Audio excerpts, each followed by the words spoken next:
And after the game on Sunday night, he said he was still feeling pretty sore. But Mahomes this week said that he's starting to feel better, and the Chiefs are saying the same thing. Offensive coordinator Eric Bieniemy said that even if he's banged up, they don't want to limit what he does offensively. They want him to have the full playbook because that's the kind of warrior he is. The bigger question is what's going to be around Mahomes. He's going to have 2 offensive linemen down, and he's still going to face a lot of man coverage. Now, in weeks past, he was able to use his mobility to get away from players and be able to give defenses fits. This time around, even if he's banged up, he's going to have to find more ways to work his magic. We'll see what happens against the Houston Texans this weekend.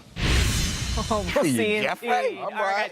Listen, Mahomes only has 1 touchdown in his last 2 games combined, but he may get his best weapon back tomorrow. D. Hall, how much will the potential return of Tyreek Hill impact the Chiefs' offense? It's game-changing. You sit here, you talk about one of probably the fastest guys I got to sit up for this, one of the fastest guys in the National Football League. And so as a DB, when I see him, my whole mind frame changes because now I know one mistake and this dude can take the top off. And that applies for deep balls. But you talk about just him catching a little under route, being able to take it to the house.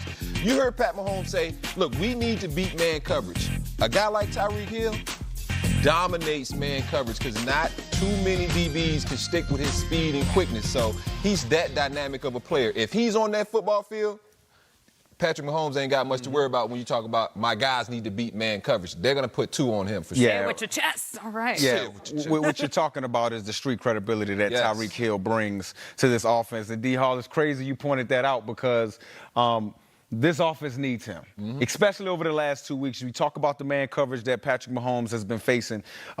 Teams have just not been giving up the big play. And, of course, guys, I got some tape to show you exactly what I need a new picture, Cody. Yeah, I got some tape. Just check out the safeties, right? The safeties stay deep. They're playing a 2-man, right? Okay, not allowing anything behind them. Now, people may say, oh, okay, you can complete a 20-yarder or anything like that. Well, guess what, guys? When you get into the red zone, all of this space goes away, and you see right here Patrick Mahomes throws the ball away. You know why? Because Patrick Mahomes has an explosive mentality. He's looking deep to short, not short to deep like most other quarterbacks look. But look at this, guys. Everybody's covered. You got 2 sets of eyes on Travis Kelce. Oh, yeah, Travis Kelce. Leave Eric Bieniemy alone. I'm not going to say too much more about that, but you check this out. You play man coverage, and look what happens when they get in the red zone. That has to be a perfect pass for that to be completed.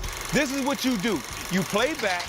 You don't allow the explosive play, and then you go up and you rally and you make the tackle. When this Patrick Mahomes offense gets into the red zone, guys, they're only scoring touchdowns at a 50% clip. They're not scoring touchdowns when they get down there. They're scoring more field goals. You have to rally to the ball when the ball is in the air, but that's how you do it, guys. But if Tyreek Hill comes back, he's the guy that's going to blow the safeties completely out of there. Does it change the looks that they see, or he just runs by guys? I think you get even safeties a little bit deeper. Like in some of the clips I showed, they were at 15, 18 yards. You saw a couple of times they were at 20. You may get them at 22, 25 yards at the snap of the ball because it opens up the window for everything the linebackers and the safeties. That's how it works, MJ. I'm out of breath thinking. My bad. You learned something. You sit on this couch, you just learned something. Yeah, I mean, that's what it's all about. That's what it's all about. Bit counts. That's what it's all about. What about this QB battle, though?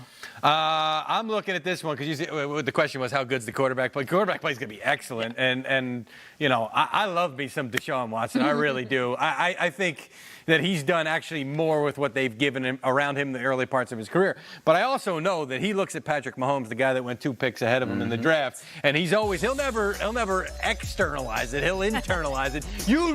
He wants to play well tomorrow. He wants to he wants to outplay Patrick Mahomes. So that's what I'm looking at, knowing that he's going into this game knowing he's got to put on a show, and he may have to outsling him. But you know what? Just don't make things up. You know what I'm saying? Oftentimes, when I say that, I mean oftentimes when guys get up in these big matchups, right? You're a quarterback, you're facing another quarterback over there you're watching, and as opposed to just taking the check down on a play, and now all of a sudden you're forcing the ball downfield, you're throwing interceptions. That's what I mean by don't make stuff up. Do what you do that got you here. Cool. Be you. Yeah, just be you. Be cool. Be you. Let Patrick Mahomes do his thing, and you're going to do yours. He should, but how big it was. You know how disrespected he felt on It's a big deal. Right? It's a big deal. It is. He's still winning. But I like the motivation. I like the edge. And I know a lot of people were kind of like, oh, well, is Patrick's ankle good? I think he could be in a full body cast and still pull off some ridiculous The stuff. arm angles in which he throws. Out of control. Sick. But we also Leg talk up about- in the hospital. from the hospital bed, just going. But, you know, Tyreek Hill, absolutely. Different type of talent, different type of speed. But the depth that they have on offense has really impressed me. And every single year, they add more on. Mecole Hardman this year, I talked to him after that Raiders game, and he is as confident and as poised, and he should be. So it's like you got Mecole, you got Tyreek if he comes back, Travis Kelce, Sammy Watkins. Must I go on? And you know what, MJ? I'm to the point now, I don't think it matters who he's throwing to. And I was going to say, irrelevant. you know what I'm saying? I was going to say, the young guys aren't that bad. They just aren't as dynamic and consistent as Tyreek and Sammy. But them young dudes, they ballers too. They getting in there for sure. And we know the Chiefs prioritize improving their defense as well in the offseason. And according to the numbers, they've been better in 2019, allowing nearly 4 points less per game. They're also better in yards allowed and opponents' passer ratings. But, you know. What's the run numbers? What's the run game? They still got to get a little better. Fact check it.